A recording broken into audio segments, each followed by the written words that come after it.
ಕುಂಭ ರಾಶಿಯವರೇ, ನೀವು ಅಪಾರ ಜ್ಞಾನವನ್ನು ಹೊಂದಿರುವವರು ಮತ್ತು ಎಲ್ಲರಿಗಿಂತ ಭಿನ್ನವಾಗಿ ಯೋಚಿಸುವ ವಿಶಿಷ್ಟ ವ್ಯಕ್ತಿತ್ವದವರು. 2026ರ ಜನವರಿ ತಿಂಗಳು ನಿಮ್ಮ ಪಾಲಿಗೆ ಅಗ್ನಿ ಪರೀಕ್ಷೆಯ ಸಮಯವಾಗಿದೆ ಎಂದರೆ ತಪ್ಪಾಗಲಾರದು.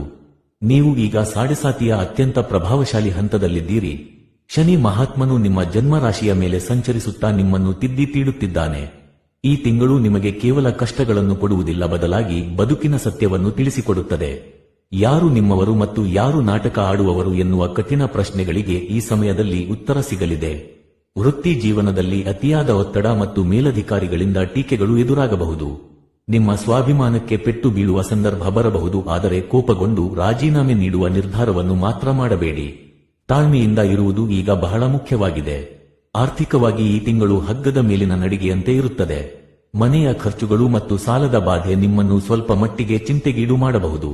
ಆದ್ದರಿಂದ ಹೋಟೆಲ್ ಊಟ ಅಥವಾ ಅನಗತ್ಯ ಖರೀದಿಗಳಂತಹ ವೆಚ್ಚಗಳನ್ನು ಸಂಪೂರ್ಣವಾಗಿ ನಿಲ್ಲಿಸಿ ಕುಟುಂಬದಲ್ಲಿ ಶಾಂತಿ ಕಾಪಾಡಲು ಮೌನವಾಗಿರುವುದು ಒಳ್ಳೆಯದು.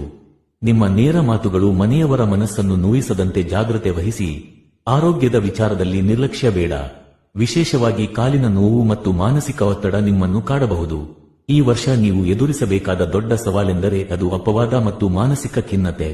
ನೀವು ಮಾಡದ ತಪ್ಪಿಗೆ ನಿಮ್ಮ ಮೇಲೆ ಆರೋಪಗಳು ಬರಬಹುದು, ಆದರೆ ನೀವು ಸತ್ಯದ ದಾರಿಯಲ್ಲಿದ್ದರೆ ಯಾವುದಕ್ಕೂ ಹೆದರುವ ಅವಶ್ಯಕತೆ ಇಲ್ಲ.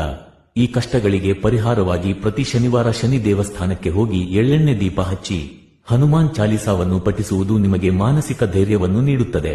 ಕಾಗೆಗಳಿಗೆ ಅನ್ನ ಇಡುವುದು ಮತ್ತು ಅಶಕ್ತರಿಗೆ ಸಹಾಯ ಮಾಡುವುದು ನಿಮ್ಮ ಕರ್ಮಫಲಗಳನ್ನು ಕಡಿಮೆ ಮಾಡುತ್ತದೆ.